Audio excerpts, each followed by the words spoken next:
Welcome to Viji's cooking. நம்ம இன்றைக்கி பார்க்க போகிறது கேரட் பீன்ஸ் கோஸ் போட்ட ஒரு கல்யாண வீட்டு பொரியல் பார்க்க போகிறோம். சூப்பராக இருக்கும். வாங்க இதை எப்படி செய்யலான்றதை பார்ப்போம். ஒரு கடாய் போட்டுட்டு கொஞ்சமாக பொரியலுக்கெலாம் வந்து நம்மளுக்கு ரொம்ப எண்ணெய் தேவைப்படாது.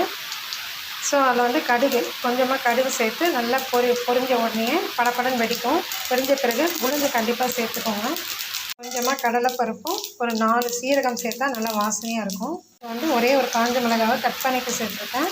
இப்போ இதில் நம்ம கட் பண்ணி வச்சுருக்க இந்த எல்லா காய்கறியும் அதில் போட்டலாம். இதில் நீங்கள் கேப்சிகம் கூட பொடியாக கட் பண்ணி சேர்த்துக்கலாம். இது நல்லா டேஸ்ட்டாக இருக்கும். நல்லா பசங்க சாப்பிட்றதுக்கு விரும்பிட்டாங்கன்னா அதை ரெகுலராகவே நீங்கள் செய்யலாம். ரொம்பவே நல்லாயிருக்கும். அதே மாதிரி இங்கே பாசிப்பருப்பு அரை வேக்காடை நான் வேக வச்சுருக்கேன்.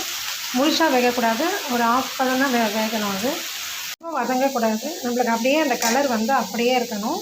இப்போ நம்ம காரமாக பண்ணோன்னா மஞ்சத்தூள் மிளகாத்தூள் போடுவோம். பட் இதில் மஞ்சத்தூள் தேவையில்லை. தேவையான உப்பு மட்டும் போட்டுட்டு இப்போ பாருங்கள், இது என்னென்னு பாருங்கள். கொஞ்சமாக சர்க்கரை, ஒரே ஒரு 4 சர்க்கரை, அது வேணும்னா சேர்த்துக்கலாம். பட் அவங்க கலருக்காக இதை நம்ம சேர்க்கறத நான் பார்த்துருக்கேன். பாருங்கள், அப்படி இன்னும் கொஞ்சம் ஃப்ரெஷ்ஷாகிடும் அப்படியே. இப்போ நம்மளுக்கு தேவையான தண்ணியை ஊற்றிட்டு ஒரு மூடி போட்டு இதை நல்லா ஸ்டீமில் நல்லா ஒரு கொதி விட்டுடலாம்.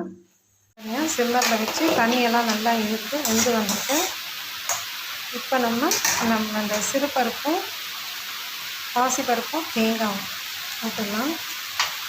போட்டுட்டு மிக்ஸ் பண்ணுங்கள். லைட்டாக ஜென்டிலாக மிக்ஸ் பண்ணால் போதும். நம்முடைய சூப்பரான கல்யாண வீட்டு கேரட் பீன்ஸ் கோஸ் பொரியல் ரெடி ஆகிடுச்சு. கண்டிப்பாக நீங்களும் ட்ரை பண்ணுங்கள். நம்ம அடுத்த வீடியோவில் பார்ப்போம். தேங்க்ஸ் ஃபார் வாட்சிங்.